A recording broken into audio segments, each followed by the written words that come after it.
अध्याय 3 भारत में राष्ट्रवाद।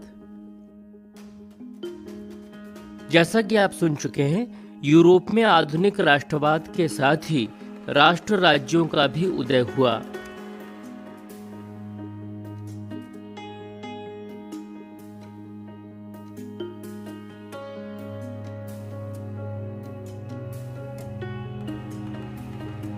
इससे अपने बारे में लोगों को समझ बदलने लगी। वे कौन हैं, उनकी पहचान किस बात से परिभाषित होती है, यह भावना बदल गई।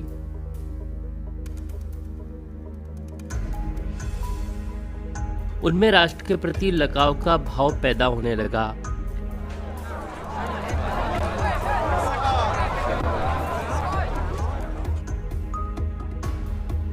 नए प्रतीकों और चिन्हों ने, नए गीतों और विचारों ने नए संपर्क स्थापित किए और समुदायों की सीमाओं को दोबारा परिभाषित कर दिया।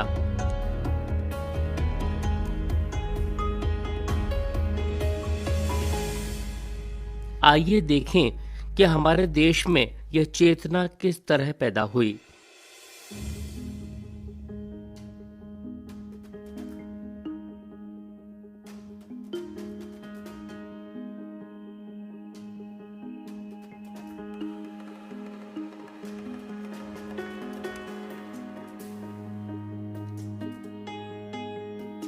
वियतनाम और दूसरे उपनिवेशों की तरह भारत में भी आधुनिक राष्ट्रवाद के उदय की परिघटना उपनिवेशवाद विरोधी आंदोलन के साथ गहरे तौर पर जुड़ी हुई थी।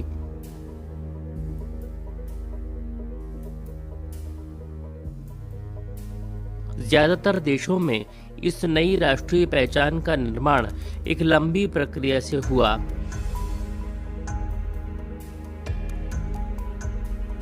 Long years ago, we made a tryst with destiny, and now the time comes when we shall redeem our pledge. At the stroke of the midnight hour, when the world sleeps, India will awake to life and freedom. On August 15th, the appointed day, औपनिवेशिक शासकों के खिलाफ संघर्ष के दौरान लोग आपसी एकता को पहचानने लगे थे। उत्पीड़न और दमन के साझा भाव ने विभिन्न समूहों को एक दूसरे से बांध लिया था, लेकिन हर वर्ग और समूह पर उपनिवेशवाद का असर एक जैसा नहीं था।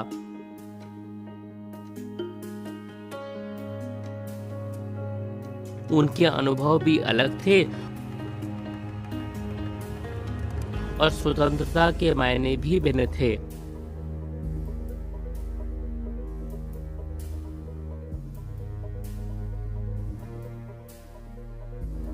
महात्मा गांधी के नेतृत्व में कांग्रेस ने इन समूहों को इकट्ठा करके एक विशाल आंदोलन खड़ा किया, परंतु इस एकता में टकराव के बिंदु भी निहित थे।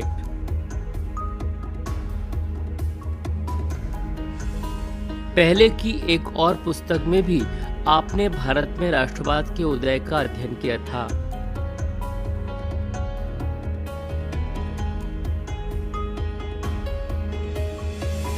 वहां आपने 20वीं सदी के पहले दशक तक की कहानी सुनी थी।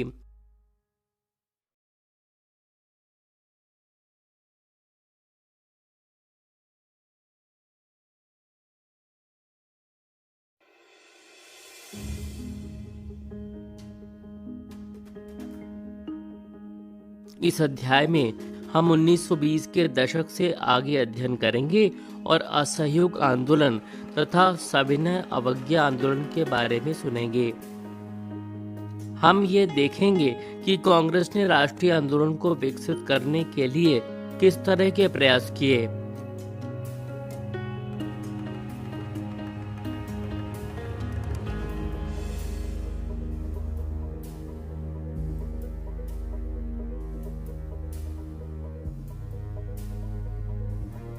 इस आंदोलन में विभिन्न सामाजिक समूहों ने किस तरह हिस्सा लिया और किस तरह राष्ट्रवाद ने लोगों की कल्पना को नई उड़ान दी।